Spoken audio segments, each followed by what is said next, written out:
പഠിക്കാൻ പോകുന്നത് nursing consideration of a patient who have IUGR, അതായത് ഇൻട്രായൂട്രൈൻ ഗ്രോത്ത് റിട്ടാർഡേഷൻ. ഓക്കെ, അപ്പം ഇൻട്രായൂട്രൈൻ ഗ്രോത്ത് റിട്ടാർഡേഷൻ എന്ന് പറയുമ്പോഴത്തേക്കും അതിനകത്ത് നമുക്ക് രണ്ട് കാര്യങ്ങൾ വരുന്നുണ്ട്. സ്മോൾ ഫോർ ഗസ്റ്റേഷണൽ ഏജ് ബേബിയാണ് മെയിനായിട്ടും വരുന്നത്. പിന്നെ ലോ ബർത്ത് വെയിറ്റ് ബേബിക്കകത്ത് പ്രീ ടേം ബേബീസും വരുന്നുണ്ട്. ഇൻട്രായൂട്രൈൻ ഗ്രോത്ത് റെസ്ട്രിക്ഷൻ അല്ലെങ്കിൽ ഇൻട്രായൂട്രൈൻ ഡെത്ത് എന്നൊക്കെ പറയുമ്പോഴത്തേക്കും എന്താണ്, gestational age according to average gestational age നോക്കുമ്പോഴത്തേക്കും weight of the baby less than 10th പെർസെൻറ്റൈലാണ്. അങ്ങനെയാണെങ്കിൽ നമ്മൾ IUGR എന്ന് പറയും. അതുപോലെ തന്നെ ടൈപ്സ് ഉണ്ട്. മൈൽഡ് IUGR അല്ലെങ്കിൽ ഹെൽത്തി IUGR എന്ന് പറയും. അതുപോലെ തന്നെ ട്രൂ IUGR എന്ന് പറയും. ട്രൂ IUGR എന്ന് വെച്ചാൽ പത്തോളജിക്കലി എന്തെങ്കിലും പ്രോബ്ലംസ് ഉള്ള IUGR ആണ്. മറ്റേ ഹെൽത്തി IUGR എന്ന് പറയുമ്പോഴത്തേക്കും ജസ്റ്റ് വെയിറ്റ് കുറവാണെന്ന് മാത്രമേ ഉള്ളൂ, ബാക്കി ക്യാരക്ടറിസ്റ്റിക്സിന് ഒരു കുഴപ്പമില്ല. നെക്സ്റ്റ് പറയുന്നത് കോസസ് ആണ്. കോസസ് എന്ന് വെച്ച് കഴിഞ്ഞാൽ മെറ്റേണൽ ഇൻഫെക്ഷൻസ് വരാം, ഇൻട്രായൂട്രൈൻ ഇൻഫെക്ഷൻസ് വരാം, മെറ്റേണൽ ഹെൽത്ത്, അതുപോലെ തന്നെ മെറ്റേണൽ ഡിസീസസ് വരാം. പിന്നെ മിസലേനിയസ് ആയിട്ടുള്ള കോസസ് ആയിട്ടുള്ള ഈ ടീനേജ് പ്രഗ്നൻസീസ്, ടൊബാക്കോ യൂസ്, അങ്ങനത്തെയൊക്കെ കാര്യങ്ങളൊക്കെ വരാം. അതാണ് കോസസ്. പിന്നെ ഡയഗ്നോസിസ് എന്ന് പറയുന്നത് അപ്പോൾ ക്ലിനിക്കൽ ഡയഗ്നോസ് ഉണ്ട്, ബയോഫിസിക്കൽ ആൻഡ് ബയോകെമിക്കൽ ഡയഗ്നോസ് ഉണ്ട്. അപ്പം ക്ലിനിക്കൽ ഡയഗ്നോസ് നമ്മൾ സിംഫൈസിയോ ഫണ്ടൽ ഹൈറ്റ്, മെറ്റേണൽ വെയിറ്റ്, അതുപോലെ തന്നെ മെറ്റേണൽ വെയിറ്റ്, അതുപോലെ തന്നെ കുറേ കാര്യങ്ങളൊക്കെ നമ്മൾ വെച്ചിട്ടാണ് ക്ലിനിക്കൽ നമ്മൾ ഡയഗ്നോസിസ് ചെയ്യുന്നത്. അബ്ഡോമിനൽ ഗർത്ത്, അമ്മയുടെ അബ്ഡോമിനൽ ഗർത്തൊക്കെ വെച്ചിട്ടാണ് ക്ലിനിക്കൽ ഡയഗ്നോസ് ചെയ്യുന്നത്. ബയോഫിസിക്കൽ എന്ന് പറയുമ്പോൾ നമ്മൾ അബ്ഡോമിനൽ സർക്കംഫറൻസും ഹെഡ് സർക്കംഫറൻസും തമ്മിലുള്ള റേഷ്യോ, അതാണ് 85% നമ്മൾ ഡയഗ്നോസ് ചെയ്യുന്നത്. പിന്നെ ഫിമറലിൻ്റെ ലെങ്ത്ത്, അബ്ഡോമിനൽ സർക്കംഫറൻസും തമ്മിലുള്ള റേഷ്യോ, പിന്നെ യൂട്രൈൻ ആർട്ടറിയുടെ സിസ്റ്റോളിക് ഡയസ്റ്റോളിക് പ്രഷറിൻ്റെ റേഷ്യോ നമ്മൾ എടുക്കും. അതിന് നമ്മൾ വെലോസിറ്റോമെട്രി അങ്ങനെ എന്തോ ആണ് പറയുന്നത്. ഓക്കെ, അപ്പോൾ അങ്ങനത്തെ അത് യൂസ് ചെയ്തിട്ട് നമ്മൾ യൂട്രൈൻ ആർട്ടറിയുടെ സിസ്റ്റോളിക് ഡയസ്റ്റോളിക് ആയിട്ടുള്ള ബ്ലഡ് പ്രഷർ റേഷ്യോ നോക്കുമ്പോഴൊക്കെ എലിവേറ്റഡ് ആയിരിക്കും. അതൊക്കെയാണ് ബയോഫിസിക്കലിൽ വരുന്നത്. ബയോകെമിക്കൽ എന്ന് പറയുമ്പോൾ കോഡ് ബ്ലഡ് എടുക്കുമ്പോൾ അതിൽ എറിത്രോപോയറ്റിൻ കൂടുതലായിരിക്കും. ഓക്കെ, അപ്പോൾ ഇതാണ് ജസ്റ്റ് ഒരു വേഗ് ഐഡിയ എന്ന് പറയുന്നത്. നെക്സ്റ്റ് നമ്മൾ ക്ലിനിക്കൽ മാനിഫെസ്റ്റേഷൻ എന്ന് പറയുമ്പോഴത്തേക്കും ക്രൈ ഒക്കെ നോർമൽ ആയിരിക്കും, കുഞ്ഞ് ആക്റ്റീവ് ഒക്കെ ആയിരിക്കും. പിന്നെ അതുപോലെ തന്നെ ഐസൊക്കെ ഓപ്പണൊക്കെ ആയിരിക്കും, കുഴപ്പമൊന്നുമില്ല. പക്ഷേ കുഞ്ഞിൻ്റെ സ്കിന്ന് വളരെ ഡ്രൈ ആയിരിക്കും, സ്മൂത്ത് ആയിരിക്കും. ഡ്രൈ ആയിരിക്കും, പെട്ടെന്ന് പൊട്ടാൻ രീതിയിലായിരിക്കും, ബ്രിട്ടിലായിട്ടായിരിക്കും നിൽക്കുക. പിന്നെ ലാനുഗോ എന്ന് പറയുമ്പോഴത്തേക്കും അതും തിന്നായിരിക്കും, മെക്കോണിയം സ്റ്റൈൻഡ് ആയിരിക്കും, അംബിലിക്കൽ കോഡും തിന്നായിരിക്കും. പിന്നെ ഫിമറിൻ്റെ ലെങ്ത്ത് ഒക്കെ കുറവായിരിക്കും. ഹെഡ് സർക്കംഫറൻസ് ബോഡീനെക്കാട്ടിലും കൂടുതൽ ആയിരിക്കും ചിലപ്പോൾ സർക്കംഫറൻസ് ഒക്കെ വരാം. ഇതൊക്കെയാണ് മെയിനായിട്ടുള്ള ക്ലിനിക്കൽ ഫീച്ചേഴ്സ്. കോംപ്ലിക്കേഷൻ എന്ന് പറഞ്ഞു കഴിഞ്ഞാൽ ഹൈപ്പർ തെർമിയ, ഹൈപ്പോഗ്ലൈസിമിയ, ഹൈപ്പർ ബിലിറൂബിനീമിയ, അതുപോലെ തന്നെ നെക്രോട്ടൈസിങ് എൻറ്റെറോകൊളൈറ്റിസ്, ആസ്ഫൈസിയ, അങ്ങനത്തെ പോലുള്ള കോംപ്ലിക്കേഷൻസ് ഒക്കെയാണ് വരുന്നത്. മാനേജ്മെൻറ്റ് എന്ന് വെച്ചാൽ ഫസ്റ്റ് നമ്മൾ പ്രിവെൻറ്റ് ചെയ്യുക എന്നുള്ളതാണ്. മെറ്റേണൽ ഹെൽത്ത് എഡ്യൂക്കേഷൻ കൊടുക്കുക, അവരുടെ ഹെൽത്ത് മെയിൻറ്റെയിൻ ചെയ്യുക, ന്യൂട്രീഷൻ മെയിൻറ്റെയിൻ ചെയ്യുക, ആൻറ്റിനേറ്റൽ കെയർ കൊടുക്കുക എന്നൊക്കെ ഉള്ള കാര്യങ്ങൾ. അത് കഴിഞ്ഞിട്ട് നമ്മൾ ട്രീറ്റ്മെൻറ്റ് എന്ന് പറയുമ്പോൾ 37 വീക്സ് വെച്ചിട്ടാണ് നമ്മൾ ട്രീറ്റ്മെൻറ്റ് പറയുന്നത്. 37 വീക്സിനെക്കാട്ടിലും മുകളിൽ greater than or equal to 37 weeks ആണെന്നുണ്ടെങ്കിൽ നമ്മൾ ടെർമിനേഷൻ ഓഫ് പ്രഗ്നൻസിയാണ് നോക്കുന്നത്.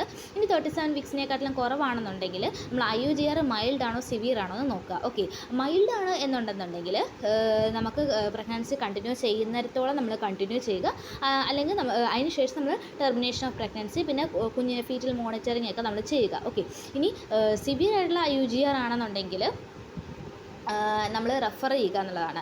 ഇപ്പോൾ റെഫർ ചെയ്യുന്നത് തന്നെ ഹൈ ഫെസിലിറ്റി ഉള്ള ഒരു സെൻറ്ററിലേക്കാണ്, അല്ലെങ്കിൽ ലിമിറ്റഡ് ഫെസിലിറ്റി ഉള്ള സെൻറ്ററാണെന്ന് വിചാരിച്ചു. ഹൈ ഫെസിലിറ്റി ആണെന്നുണ്ടെങ്കിൽ കുഞ്ഞിൻ്റെ ലങ് മെച്യൂരിറ്റിയൊക്കെ നമ്മൾ ലെസറ്റിൻ സ്പിൻകോമൈലിൻ റേഷ്യോ LS റേഷ്യോ വെച്ചിട്ട് നമ്മൾ ലങ് മെച്യൂരിറ്റി നോക്കി ഡിറ്റർമൈൻ ചെയ്തിട്ട് ഡെലിവറിക്ക് ഒരു 24 to 48 hours നമ്മൾ ഡെക്സാമെത്തസോൺ അഡ്മിനിസ്റ്റർ ചെയ്യും. അതുകൂടാതെ ഇത്രയൊക്കെയാണ് ഡെക്സാമെത്തസോൺ നമ്മൾ അഡ്മിനിസ്റ്റർ ചെയ്യും. അതിനുശേഷം പിന്നെ കുട്ടിക്ക് ഫീറ്റൽ ലങ് ഒക്കെ മെച്യൂർ ആണെന്നുണ്ടെങ്കിൽ നമ്മൾ സർഫക്റ്റിനൊന്നും കൊടുക്കേണ്ട കാര്യമില്ല.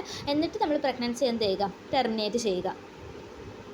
ഇനി ലിമിറ്റഡ് ഫെസിലിറ്റി ഉള്ളതാണെങ്കിൽ ഇൻവിട്രോ തന്നെ ട്രാൻസ്ഫർ ചെയ്തിട്ട് ഹൈപ്പർ വെന്റിലേഷൻ ചെയ്യുക, ആസ്പിരിൻ ലോ ഡോസ് കൊടുക്കുക. എന്നിട്ട് ഒരു 34 വീക്സ് വരെ പറ്റുവാണെന്നുണ്ടെങ്കിൽ പ്രഗ്നൻസി കംപ്ലീറ്റ് ചെയ്തതിന് ശേഷം ചെയ്യുക. നല്ലെന്നുണ്ടെങ്കിൽ അപ്പോൾ തന്നെ ടെർമിനേറ്റ് ചെയ്യുക പ്രഗ്നൻസി. അപ്പോൾ ഇത്രയാണ് ജസ്റ്റ് ബ്രീഫായിട്ട് നമ്മൾ IUGRനെ കുറിച്ച് പറയുന്നത്. ഓക്കെ, നെക്സ്റ്റ് നഴ്സിംഗ് കൺസിഡറേഷൻ എന്ന് പറയുമ്പോഴത്തേക്കും അഡിക്വേറ്റ് ആയിട്ടുള്ള ഫ്ലൂയിഡ്, ഇലക്ട്രോലൈറ്റ്, ന്യൂട്രീഷൻ, ഈ 3 കാര്യങ്ങളും അഡ്മിനിസ്റ്റർ ചെയ്യണം. അപ്പോൾ നമ്മൾ എങ്ങനെയാണ് ഫ്ലൂയിഡ്, ഇലക്ട്രോലൈറ്റ്സ്, ന്യൂട്രീഷന് കൊടുക്കുന്നത്?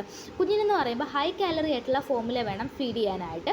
20 കാലറീസിനെക്കാട്ടിലും കൂടുതൽ ഒരു ഔൺസിനകത്ത് ഉണ്ടായിരിക്കണം. അതുപോലെ തന്നെ ഒരു ദിവസം 15 to 30 ഗ്രാം എന്നുള്ള രീതിയിൽ വെയിറ്റും ഉണ്ടായിരിക്കണം. ഓക്കെ, അപ്പം പെർ ഔൺസിൽ 20 കിലോ കാലറീസ് ഉണ്ടായിരിക്കണം. പെർ ഡേ ഇൻക്രീസ് ചെയ്യുന്ന വെയിറ്റ് എന്ന് പറയുന്നത് 15 to 30 ഗ്രാം വെയിറ്റും ഇൻക്രീസ് ചെയ്തിട്ടുണ്ടായിരിക്കണം. അതുപോലെ തന്നെ ഇൻഫൻറ്റ് ബ്രസ്റ്റ് ഫീഡിംഗ് ആയിട്ടുള്ള ഇൻഫൻ്റ് ആണെങ്കിൽ എക്സ്പ്രസ്ഡ് ബ്രസ്റ്റ് മിൽക്കിനകത്ത് നമ്മുടെ ഹ്യൂമൻ മിൽക്ക് ഫോർട്ടിഫയർ ഉണ്ട്, അതും കൂടെ ആഡ് ചെയ്ത് മിക്സ് ചെയ്തിട്ട് വേണം കുട്ടിക്ക് കൊടുക്കാനായിട്ട്. അപ്പോൾ ഇതാണ് നമ്മൾ ഫ്ലൂയിഡും ഇലക്ട്രോലൈറ്റ് ന്യൂട്രീഷനും കുഞ്ഞിന് മെയിൻറ്റെയിൻ ചെയ്യുന്ന കാര്യങ്ങൾ. ഓക്കെ, ബ്രസ്റ്റ് ഫീഡ് കൊടുക്കേണ്ട കാര്യം പറഞ്ഞു, കുഞ്ഞിന് എത്ര കാലറീസ് ഒരു ഔൺസിൽ വേണമെന്ന് പറഞ്ഞു, ഒരു ദിവസം എത്ര വെയിറ്റ് ഗെയിൻ ചെയ്യണമെന്ന് പറഞ്ഞു. അടുത്തതെന്ന് വെച്ച് കഴിഞ്ഞാൽ കുഞ്ഞിൻ്റെ മെറ്റബോളിക് ഡിമാൻഡ്സ് മാക്സിമം കുറയ്ക്കുക എന്നുള്ളതാണ്. അതായത് കൂടുതലൊന്നും കരയിക്കരുത്, അതുപോലെ തന്നെ കൂടുതൽ അതുപോലെ ഈ മെറ്റബോളിക് ഡിമാൻഡ്സ് വരുന്ന കാര്യങ്ങളൊന്നും ഒരിക്കലും ചെയ്യരുത്. അപ്പോൾ സ്മോൾ ആയിട്ടുള്ള ഫ്രീക്വൻറ്റ് ഫീഡിംഗ് എന്ന് വേണം നമ്മൾ കൊടുക്കാനായിട്ട്. അതായത് ലാർജ് ഒരു സിംഗിൾ മീൽ കൊടുത്തു കഴിഞ്ഞാൽ മെറ്റബോളിക് ഡിമാൻഡ് കൂടാനുള്ള ചാൻസ് ഉണ്ട്. അതുപോലെ തന്നെ ഇൻഫൻറ്റിന് ഒരിക്കലും ആ ഒരു വെയിറ്റ് ഗെയിൻ കിട്ടുന്നില്ല എന്നുണ്ടെങ്കിൽ നമ്മൾ ഗ്യാവേജ് ഫീഡിങ് എന്ന് പറയുമ്പോൾ നമ്മൾ ട്യൂബൊക്കെ ഇട്ട് നമ്മൾ അഡ്മിനിസ്റ്റർ ചെയ്യത്തില്ലേ, അതാണ് ഗ്യാവേജ് ഫീഡിങ് എന്ന് പറയുന്നത്. അപ്പോൾ ഗ്യാവേജ് ഫീഡിങ് നമ്മൾ കൊടുക്കുക. അതുപോലെ തന്നെ ഒരു തെർമോ ന്യൂട്രൽ എൻവയോൺമെൻറ്റ് കൊടുക്കുക, എപ്പോഴും വാമായിട്ട് ഇരുത്തുക, അങ്ങനെയൊക്കെ. ഹൈപ്പർ തെർമിയ അടിക്കാൻ പാടില്ല, ഹൈപ്പോ തെർമിയ അടിക്കാൻ പാടില്ല, അങ്ങനെയുള്ള രീതിയിൽ നമ്മൾ തെർമോ ന്യൂട്രൽ ആയിട്ടുള്ള എൻവയോൺമെൻറ്റ് മെയിൻറ്റെയിൻ ചെയ്യുക. അപ്പം സ്മോൾ ആൻഡ് ഫ്രീക്വൻ്റ് ഡയറ്റ് കൊടുക്കുക. ഡയറ്റൊന്നും കൊടുക്കാൻ പറ്റുന്നില്ലെന്നുണ്ടെങ്കിൽ, അല്ലെങ്കിൽ വെയിറ്റ് ഗെയിൻ ചെയ്യാൻ പറ്റുന്നില്ലെങ്കിൽ എൻഡറൽ ഫീഡിങ് കൊടുക്കുക, തെർമോ ന്യൂട്രൽ എൻവയോൺമെൻറ്റ്. ഇങ്ങനെയാണ് കുഞ്ഞിൻ്റെ മെറ്റബോളിക് ഡിമാൻഡ്സ് കുറയ്ക്കേണ്ടത്. അടുത്തെന്ന് പറയുമ്പോഴത്തേക്കും ഇയാട്രോജനിക് സ്റ്റിമുലി കുറയ്ക്കുക, അതുപോലെ തന്നെ ഹൈപ്പോഗ്ലൈസിമിയ പ്രിവെൻറ്റ് ചെയ്യുക. അപ്പം അതിനൊക്കെ വേണ്ടി, കാരണം IUGR ഉള്ള കുട്ടികൾക്ക് ഹൈപ്പോഗ്ലൈസിമിയ വരാനുള്ള ചാൻസ് ഉണ്ട്. അപ്പോൾ അതുപോലെ തന്നെ ഇയാട്രോജനിക് സ്റ്റിമുലയൊക്കെ നമ്മൾ എന്ത് ചെയ്യുക, ഡിക്രീസ് ചെയ്യുക. റെഗുലറായിട്ട് നമ്മൾ ബ്ലഡ് ഗ്ലൂക്കോസ് മോണിറ്റർ ചെയ്യുക. ഏർലി ഫീഡിങ് നമ്മൾ സ്റ്റാർട്ട് ചെയ്യുക. അതായത് നേരത്തെ തന്നെ ഇപ്പോൾ 2 മണിക്കൂർ ആകാൻ വേണ്ടി കാത്തിരിക്കരുത്. അപ്പോൾ അതിന് മുന്നേ തന്നെ നമ്മൾ എന്ത് ചെയ്യുക, ഒരു ഫീഡിങ് കൊടുക്കുക. 2 to 3 hourly എന്ത് ചെയ്യുക, എവറി ഫീഡ് ചെയ്ത് കൊടുക്കുക. പിന്നെ ബ്ലഡ് ഷുഗർ ഒരിക്കലും നോർമലൈസ് ആകുന്നില്ല എന്നുണ്ടെങ്കിൽ ഓറൽ ഫീഡിൻ്റെ കൂടെ തന്നെ IV ഗ്ലൂക്കോസ് അഡ്മിനിസ്ട്രേഷൻ നമ്മൾ കൊടുക്കുക. പിന്നെ തെർമോ ന്യൂട്രൽ ആയിട്ടുള്ള എൻവയോൺമെൻറ്റ് മെയിൻറ്റെയിൻ ചെയ്യുക. പിന്നെ സെറം ഹെമറ്റോക്രിറ്റ് വാല്യൂ എന്ന് പറയുമ്പോഴത്തേക്കും നോർമൽ റേഞ്ചിലായിരിക്കണം, അങ്ങനെ മെയിൻറ്റെയിൻ ചെയ്തുകൊണ്ട് പോകണം. 45 to 65% ആണ് കുഞ്ഞുങ്ങൾക്ക് ഉള്ളത്. അപ്പോൾ ആ ഒരു ഹെമറ്റോക്രിറ്റിൻ്റെ വാല്യൂ 45 to 65% മെയിൻറ്റെയിൻ ചെയ്യുക. നെക്സ്റ്റ്, ആദ്യമൊക്കെ ഹെമറ്റോക്രിറ്റിൻ്റെ വാല്യൂ ഒക്കെ കൂടുതലാണെന്നുണ്ടെങ്കിൽ നമ്മൾ ഹീൽ സ്റ്റിക്ക് കാപ്പിലറി സാമ്പിൾ, അതായത് നമ്മുടെ കുഞ്ഞിൻ്റെ കാലിൻ്റെ ഹീലില്ലേ, ആ ഭാഗത്തുനിന്ന് ജസ്റ്റ് പങ്ക്ചർ ചെയ്തിട്ട് ഹീൽ സ്റ്റിക്ക് കാപ്പിലറി സാമ്പിൾ എടുക്കുക. Follow up sample should be done by venipuncture. വെയിനിൽ നിന്ന് പങ്ക്ചർ ചെയ്തിട്ട് വേണം രണ്ടാമത്തെ സാമ്പിൾ നമ്മൾ എടുക്കാൻ വേണ്ടിയിട്ട്. അതായത് if an initial high haematocrit, അതായത് നമ്മൾ സാധാ വെയിനിൽ നിന്നല്ലേ ബ്ലഡ് എടുത്തിട്ട് കൊടുക്കുന്നത്, അപ്പോൾ അങ്ങനെ ചെയ്ത് നമ്മൾ ഹെമറ്റോക്രിറ്റ് നോക്കുമ്പോഴത്തേക്കും ഇച്ചിരി കൂടുതലാണെന്നുണ്ടെങ്കിൽ നമ്മളത് ഹീൽ പ്രിക്ക് ചെയ്തിട്ട് അവിടുന്ന് ഹെമറ്റോക്രിറ്റ് വാല്യൂ നോക്കണം. എന്നിട്ട് ഫോളോ അപ്പിന് വേണ്ടിയിട്ട് ഒന്നുകൂടെ വെയിനിൽ നിന്ന് ഒന്നുകൂടെ ഹെമറ്റോക്രിറ്റ് വാല്യൂ നോക്കണം. മനസ്സിലായോ? അപ്പോൾ അങ്ങനെയാണ് ചെയ്യേണ്ടത്. പിന്നെ സൈൻസ് ആൻഡ് സിംറ്റംസും കോംപ്ലിക്കേഷൻസ്, പോളിസൈത്തീമിയയുടെ സൈൻസ് ആൻഡ് സിംറ്റംസ് കോംപ്ലിക്കേഷനൊക്കെ നമ്മൾ നോക്കാം. എന്തൊക്കെയാണ് പോളിസൈത്തീമിയയുടെ സൈൻസ് ആൻഡ് സിംറ്റംസ് കോംപ്ലിക്കേഷനും? കുഞ്ഞ് മൊത്തത്തിലൊരു റെഡ് കളർ ഒരു അപ്പിയറൻസ് ആയിരിക്കും ഉണ്ടായിരിക്കുക. പിന്നെ ബ്ലൂ കളർ, അതായത് ഫുള്ളി ഒരു റെഡ് കളറും അറ്റത്ത് ബ്ലൂ കളർ ഒരു അപ്പിയറൻസ് ആയിരിക്കും. പിന്നെ ലെത്താർജി, ഗിറ്റർനെസ് ആൻഡ് സീഷേഴ്സ് ഉണ്ടാകും, ജോണ്ടിസ് ഉണ്ടാകും. അപ്പോൾ മഞ്ഞ, റെഡ്, നീല, ഈ 3 കളറും കുഞ്ഞിന് കാണാൻ ചാൻസ് ഉണ്ട്. പിന്നെ അഡിക്കേറ്റഡുള്ള ന്യൂട്രീഷൻസ് കൊടുത്തിട്ട് ഹൈഡ്രേഷൻ കൊടുത്തിട്ട് ഹൈപ്പർ വിസ്കോസിറ്റി. പോളിസൈത്തീമിയ എന്ന് വെച്ചാൽ RBCയുടെ അളവ് കൂടുന്നു. അപ്പോൾ എന്താണ്, ബ്ലഡിൻ്റെ ആ ഒഴുക്കിൻ്റെ ഫ്ലോ കുറയും, വിസ്കോസിറ്റി കൂടും. ഓക്കെ, അപ്പോൾ അത് കുറയ്ക്കാൻ വേണ്ടി നല്ല രീതിയിൽ ഹൈഡ്രേഷൻ മെയിൻറ്റെയിൻ ചെയ്യുക എന്നുള്ളതാണ്. പിന്നെ പെരിനേറ്റൽ ഹിസ്റ്ററിയൊക്കെ നല്ല രീതിയിൽ അസസ് ചെയ്യുക. കാരണം ടോർച്ച് ഇൻഫെക്ഷൻസ് ഉണ്ടോ, പ്രഗ്നൻസിയുടെ സമയത്ത് ടോർച്ച് ഇൻഫെക്ഷൻസ് ഉണ്ടായിരുന്നോ എന്നൊക്കെ അസസ് ചെയ്യാൻ വേണ്ടിയിട്ട്. അതുപോലെ തന്നെ അമ്മയുടെയും ഇൻഫൻറ്റിൻ്റെയും ആൻറ്റിബോഡി ടൈറ്റേഴ്സും കൂടെ നമ്മളൊന്ന് ചെക്ക് ചെയ്ത് നോക്കുക. അത് എന്തെങ്കിലും ഇതിനെതിരെ ആൻറ്റിബോഡീസ് ഉണ്ടായിട്ടുണ്ടോ, ഇനി എറിത്രോബ്ലാസ്റ്റോസിസ് ഫീറ്റാലിസ് പോലുള്ള എന്തെങ്കിലും വന്നിട്ടുണ്ടോ, അങ്ങനെ നമുക്ക് നോക്കാൻ പറ്റും. അതുപോലെ തന്നെ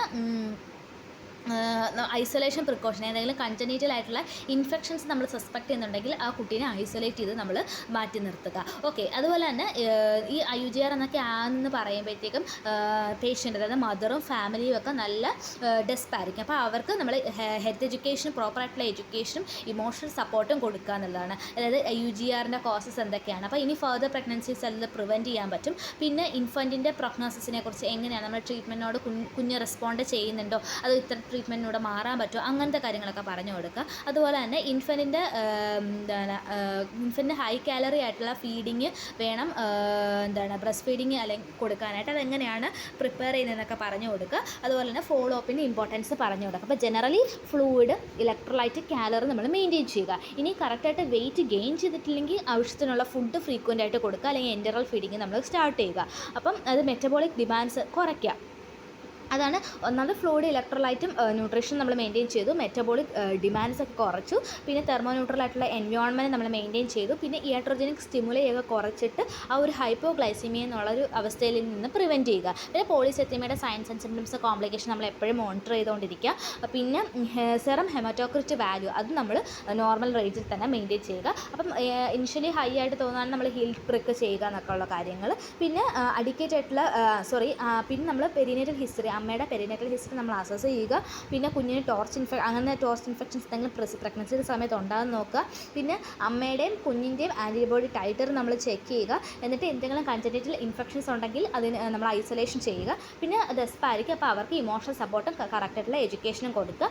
എങ്ങനെയാണ് കുഞ്ഞിൻ്റെ പ്രൊഗ്നോസിസ്, എന്ത് കാരണത്താലാണ് IUGR വന്നത്, അതുപോലെ തന്നെ എങ്ങനെയാണ് കുഞ്ഞൊരു ഹൈ കാലറി ഫോമുല അല്ലെങ്കിൽ ബ്രസ്റ്റ് ഫീഡിങ് പ്രിപ്പയർ ചെയ്യുന്നത്, ഇതൊക്കെ ഒന്ന് പറഞ്ഞു കൊടുക്കുക. ഓക്കെ.